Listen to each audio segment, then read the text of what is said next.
рассвет и абсолютная тишина. Все, что необходимо для записи воспоминаний очевидцев депортации. Порой интервью длится несколько часов, а то и дней. Опросник для очевидцев включает множество вопросов. Причем они касаются не только жизни в ссылке. Работникам музея интересно все о своих героях.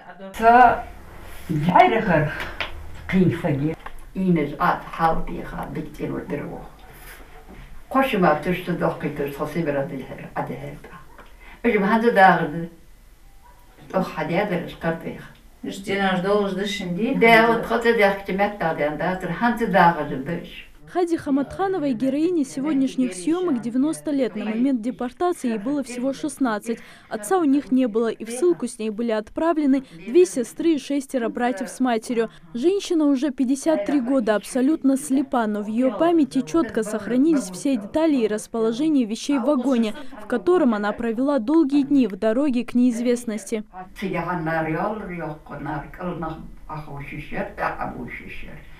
Нарьяра может быть шир пора обущёшь. Нет. Тигата yorul odata yor. Atınıqı yerlerim o gerge yorur. Yok kopiş klattır. Yaşpışk.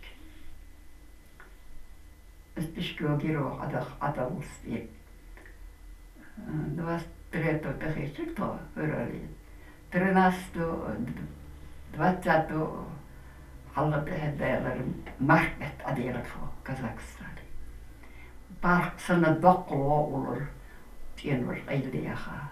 Великая Отечественная война тоже коснулась семьи Хаматхановых. Ее старший брат Суламбек ушел служить в армию за месяц до начала войны. Семья не видела юношу на протяжении 3 лет. Он смог вернуться домой только после тяжелого ранения, а через пару месяцев вместе со всеми пережил ссылку.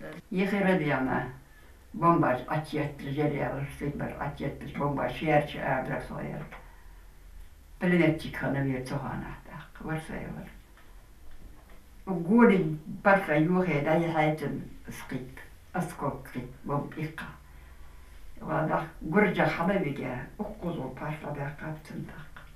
В ссылке жизнь людей не остановилась, говорит Хади. Впервые за все время съемок она начала улыбаться, когда рассказывала о свадебных обрядах. Они проходили, несмотря на стесненные условия. Со своим мужем Хади познакомилась, когда тот искал свою семью, с которой разлучился во время депортации.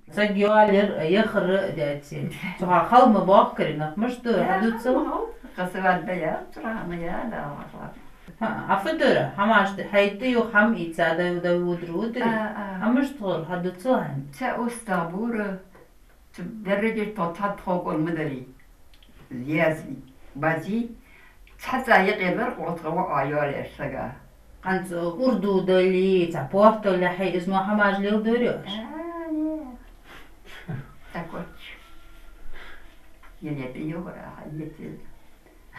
В 1957 году Хади со своей семьей вернулась на родную землю. Далее она рассказывает, как их семья уже дома начинала жизнь заново. Проект «Я очевидец» был запущен в 2012 году сотрудниками мемориального комплекса жертвам репрессий. В его рамках уже выпущен печатный сборник воспоминаний очевидцев.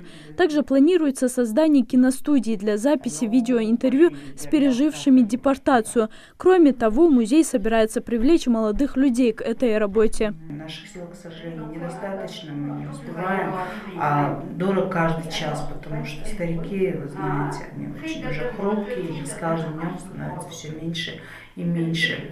А поэтому мы готовы проводить мастер-классы, обучать, как это делать.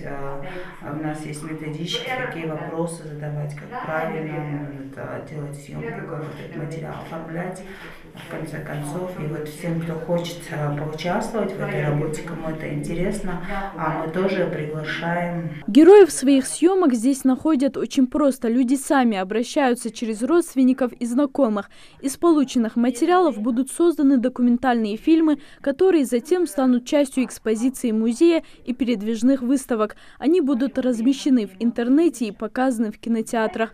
Залина Магушкова, Рамзан Миржоев, Новости 24.